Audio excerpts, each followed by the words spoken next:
토템과 터부를 비난하기 위하여 우리가 모두가 결탁하고 있는 것 같다. 토템과 터부 비난. 프로이트가 진정으로 분별을 잃었다면 그의 사상이 중요할수록 우리는 왜, 어떻게, 그러한지를, 그리고 그 분별이 어느 정도인가를 아는 것이 더 중요할 것이다. 토템과 터부를 엄청 비난하네. 이 오류의 출처와 곡절을 정확히 파악하지 못한다면 그의 탓으로 돌려지고 있는 토템과 터부의 이 오류 때문에 우리는 오류가 없다고 보고 있던 나머지 부분도 다시 문제를 삼아야 할 것이다. 그런데 어떤 신프로이트주의도 결코 그렇게 하지 않았으며 심지어는 그렇게 하는 것을 경멸하기도 하였다. 형식주의자의 선입견은 아주 끈질긴 것이라서 뒤에 가서 이것은 제2의 본성과도 같은 것이 되어버린다. 어떤 사조가 자신에 대해 항변하는 모든 것을 정신착란의 선언적인 증거라고 간주한다면 우리는 항상 거기에 살아있는 사고, 실질적인 미래가 있는지를 따져보아야 할 것이다. 그 당시의 진실로부터 가장 동떨어져 있거나 당시 소중한 관습의 입장에서 볼 때 가장 수치스러워 보이는 불쾌한 가정들을 용인하지 않는 것을 두고서 과학정신이라 할 수 없을 것이다. 아니, 유쾌하거나 불쾌한 가정이란 존재하지 않으며 다만 다소 타당성이 많거나 덜한 가정들만 존재할 뿐이다. 마치 프로이트가 저속한 셰익스피어나 소포클레스 또는 유리피데스에 불과한 것인 양 그에게 환각이라는 비난을 가하기 이전에 적어도 그의 말을 들어보기는 해야 할 것이다. 그의 말을. 특히 정신분석학과 민속학의 교차점에 서 있기를 바라는 탐구자들이 그의 말을 들어보기를 거부한다는 것은 이상한 일이다. 토템과 터부를 우스꽝스러운 것, 무관심, 그리고 망각 속으로 빠뜨린 데 결과적으로 모든 사람이 공모했던 셈이다. 우리는 분명코 이런 비난을 그대로 인정할 수가 없다. 사실 집단 사례와 그것을 암시하는 논증들은 본 실론의 테마들과 밀접한 것이므로 더욱 상세한 조사를 필요로 한다. 우선 민족학적 이론, 특히 토템 숭배 이론은 그것이 모두 해석해 내려 애쓰는 모든 여건들을 무로 돌리지 않고서도 이 이론 자체가 동요하거나 붕괴될 수도 있다는 것에 유의해야 한다. 토템 숭배가 별개의 존재를 가진 것이 아니고 본질적인 측면에서 볼 때 단지 아주 일반적인 활동의 특정한 한 분야일 따름이라고 해서 지금껏 그것을 통해서 설명해왔던 종교 현상들은 없던 것으로 생각해서는 안 된다. 우리는 이 현상들을 더 큰 문맥에서 모아 종교와 총체적인 분류 사이의 관계에 대해 따져보아야 할 것이다. 사물들이 서로서로 변별적이며 그 구별이 항상 확고부동하다는 것이 원시 사회에서는 당연한 것이 아니었다. 토템 숭배는 환상일 수도 있다. 그러나 이 환상은 적어도 종교적인 것이 이루고 있는 수수께끼를 잘 보여주고 있는 환상이다. 토템 숭배 사상에 관한 수집과 구성의 시도들이 갖고 있던 허술한 면을 프로이트는 잘 알고 있었다. 토템 숭배, 허술한 면. 그는 그것의 근원을 맹목적으로 믿기보다는 토템 숭배 속에서는 모든 것이 수수께끼다라는 비판적인 시각으로 그것들을 조사한다. 그는 제시된 해결책 중에서 어느 것도 받아들이지 않았는데 그 속에서 그가 명목론이라고 이름 붙인 것을 극단으로 확대하는 것만으로도 사실 그 개념의 현대적 해체에 도달할 수 있는 해결책도 들어있었다.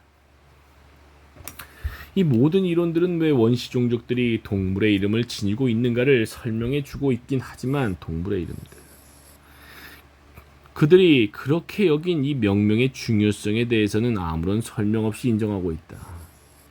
달리 말해 그것들은 토템 숭배 제도를 설명하고 있지 않다. 여기서는 토템이나 다른 항목에 대한 참조가 아니라 모든 자연적인 것의 겉모습 뒤로 사라져서는 안 될 종교적 사실이 중요한 것이다. 과학은 영혼으로부터 어떤 사실에 대한 정당한 놀라움을 빼앗는 데 있는 것이 아니다. 프로이트는 감정적인 측면을 전혀 고려하지 않는 너무나 합리적인 관점들을 모두 거부한다. 프로이트의 주의를 끄는 사실들은 동일한 부류에 속한 것인데 때때로 앞서 우리들의 주의를 끌었던 것도 바로 이와 똑같은 부류의 것이다. 종교적인 것 속에는 선과 악, 슬픔과 기쁨, 허용과 금지 등 가장 근본적인 대립들이 공존하고 있음을 프로이트는 알아보았다.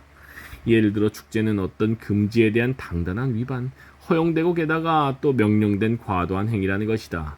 축제에서 볼 수 있는 합법적인 것과 비합법적인 것의 만남은 희생제의에서 관찰되는 것. 동물이 제의적으로 희생될 때 그것은 엄숙하게 애도된다. 관찰되는 것을 정확하게 포함하고 있다. 그러나 축제와 희생제의는 결국 똑같은 하나의 제의를 이루고 있기 때문에 이 사실은 그다지 놀라운 것이 아니다. 즉 모든 민족들에게 있어서 희생제의와 축제는 동시에 일어났다. 그래서 모든 희생제의에는 축제가 들어있었고 축제에는 항상 희생제의가 있었다. 희생제의적 요소가 분명하게 존재하지 않는다 하더라도 허용된 것과 금지된 것의 이 같은 만남은 동물 취급에서도 나타나고 있다. 우연히 죽은 동물에게 장례식을 치러주며 같은 종족에게 하는 것과 똑같은 경의를 표하면서 매장한다. 평소에 아끼던 동물을 죽여야 할 필요가 있을 때 사람들은 동물에게 사과하면서 온갖 기술과 수단을 다 동원하여 터부의 위반 즉 살해의 도를 완화시키려고 한다. 사과하면서 살해의 도를 완화시킨다. 지구상의 모든 원시 종교의 제의에서 이 같은 희생제의의 기이한 이중성이 나타나고 있다. 제의는 언제나 비난받아 마땅한 동시에 필수적인 살해의 형태로 즉 결국 그것이 더 불경한 것일수록 더욱 욕망할 만한 위반의 형태로 나타나고 있다. 로버트슨 스미스는 우리가 여기서 넓은 의미에 있어서의 희생적인 것이라는 이름을 붙이는 것의 통일성을 아주 잘 알고 있었는데 그것을 그는 토템 숭배라고 이름 붙였다. 그 명칭의 유행은 어떤 민족학적 지식 상태와 우리와는 다른 어떤 지적 태도들과 관련되어 있다. 매번 능숙하게 하지는 못했지만 사람들은 원시 종교의 여건들과 그들의 통일성을 알리려 애써왔다. 이 통일성에 대한 배려 때문에 로버트슨 스미스는 그리고 그 뒤를 이어 프로이트는 모든 것을 토템 숭배에서 나온 것으로 보게 되었다. 모든 것을 토템 숭배에서. 때때로 소위 토템 신앙은 가장 역성적이고 가장 수수께끼 같은 종교적인 양상들, 즉 가장 절실히 해석을 요하는 특징들에 대한 가장 분명한 해석을 제공하기도 한다. 그리고 실제로 진실에 도달할 가능성도 가장 높다. 토템 숭배 본래의 종교적인 면에서 프로이트는 다른 어느 것보다 더 뚜렷하게 나타나고 있는 대립적인 것들의 공존, 양립 불가능한 것의 만남, 그리고 실제 종교적인 것을 총체적으로 규정짓고 있는 이 계속되는 전도들을 재발견한다. 왜냐하면 그것은 모두 그 자체의 절정기에 가서 집단살해라는 중재에 의해서 전도되는 똑같은 폭력의 작용과 관련되어 있기 때문이다. 그리고 프로이트는 이 집단살해의 필연성을 아주 잘 알고 있지만 희생물 메커니즘을 보지 못했기 때문에 그것의 작동 원리까지는 알지 못했다. 희생물 메커니즘.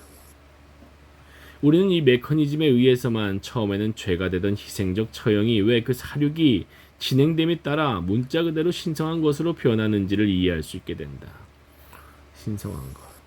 이러한 변화와 토템 숭배 사회의 특정한 토템에 대한 각 집단들의 태도 사이에는 아주 밀접한 관계, 심지어는 근본적인 동일성이 분명히 존재하고 있다. 사실 대부분의 경우 집단 전체가 평상시에는 엄격하게 금지되어 있던 행위를 범해야 하는 언제나 규칙에 대한 애매한 전도인 공식적인 축제 기간을 제외하고는 이 토템을 사냥하고 죽이고 먹이는 것은 엄격히 금지되어 있었다. 희생양 메커니즘을 재현하려는 의지는 사실 고전적 희생제의에서보다는 이 토템 숭배에서 더욱 뚜렷이 드러나고 있다. 드디어 진실이 드러나고 있다. 비록 전체적인 진실에는 도달하지 못했지만 프로이트가 여기서 토템 숭배를 중요시한 것은 옳았다. 모든 수수께끼들을 실질적인 사례에 관련시키기를 암시할 때 그의 직관은 옳았지만 이 본질적인 메커니즘이 빠져 있었기 때문에 그는 자신의 발견을 만족할 만한 정도로 완성시키지는 못했다. 그는 역사시대 이전에 단 한 번의 사례라는 주장을 뛰어넘지 못하고 있는 것이다. 프로이트가 아버지의 사례를 꿈꾸면서 무의식의 지시에 따라 받아쓰고 있다고 단정짓기 전에 우리는 토템과 터부에 들어있는 엄청난 주장들을 함께 살펴보는 것이 좋을 것이다. 우리와 마찬가지로 프로이트도 여기서 제2의 만장일치적 참여의 필요성을 강조하고 있다. 만장일치적 참여. 만일 위반이 일치적으로 행동하는 만인행위가 아니라면 그것은 단순히 범죄적이고 파괴적인 것일 것이다. 만장일치의 이로운 효과를 발견하는 데는 이르지 못하지만 프로이트는 신성화가 합의에서 나온다는 것은 인정하고 있다. 신성화가 합의. 다른 한편으로 볼 때 여러 문화 속에서 토템을 숭배하는 괴물인 인간이라는 이 동물은 동포들에 의해서 학살되는 희생물, 동물 중에서 아직 신화적인 공동체 공격을 처음으로 받는 존재, 재판관이자 지도자, 선조로 규정되고 있다. 거기에는 생각할 만한 지표가 있다. 이러한 사실들로부터 집단 살해의 과정을 도출해내는 것을 두고서 소위 과학적이라는 사고방식으로 획일화된 저주를 퍼붓는 것은 지적인 차원에서 볼 때 아주 우려할 만한 사실이다. 아울러서 정신분석학이 인간 정신의 가장 유감스러운 경향들에다가 계속해서 프리미엄을 부여하고 있다는 점과 여기서는 사람들이 늘 말하고 있는 오해보다는 부주의나 단순한 태만과 같이 사람들이 결코 말하지 않는 것들을 더 중시하고 있다는 것 또한 심각한 사실이다. 사실 여기에는 그 내용을 모르면 모든 논중을 단번에 비난해버리고 더욱 나쁘게는 그 속에 유행이 조금이라도 들어있기만 하면 단번에 칭찬해버리는 우리의 일반적 경향도 들어있다. 희생제의와 토템 숭배 신앙을 비교한다는 것은 그 모든 것을 집단 사례로 집중시키는 힘의 작용을 드러내는 것이다. 모든 징후들이 암시하듯이 모든 신성과 공동체의 기원은 바로 내부의 만장일치 폭력으로부터, 즉 공동체의 일원인 희생물로부터 나오는 것이다. 모든 구성원들의 동의와 참여에 의해서만 희생시킬 수 있는 생명체는 그 시족 구성원들의 생명과 동일한 지위를 갖고 있다. 희생제의의 식사에 참여한 회식자 모두에게 그 동물의 고기를 맛보도록 명령하는 규칙은 실수를 범한 구성원은 종족 전체에 의해서 처형되어야 한다는 규칙과 동일한 의미를 지닌다. 달리 말해 희생된 동물은 그 종족의 구성원처럼 취급되었는데 희생제의를 향하는 공동체 신 그리고 동물은 동일한 혈통에 속하며 공동체의 동일한 구성원들인 셈이었다. 물론 토템 이론의 이 몇 가지 요소들을 가지고 본질적인 추론을 해보았자 아무 소용이 없다. 여기서는 토템 숭배가 문제가 안 된다. 토템과 터브의 역동적인 힘은 희생의 일반 이론을 향하고 있다. 이미 로버트슨 스미스도 그랬지만 프로이트는 더 그러하다. 왜냐하면 민족학의 이론 논쟁들은 그를 무관한 것으로 내버려 두었기 때문이다. 엄청나게 많은 사실들이 어떤 특유한 설명, 즉 무엇보다도 희생 이론으로 제시될 일반 이론을 필요로 하고 있다.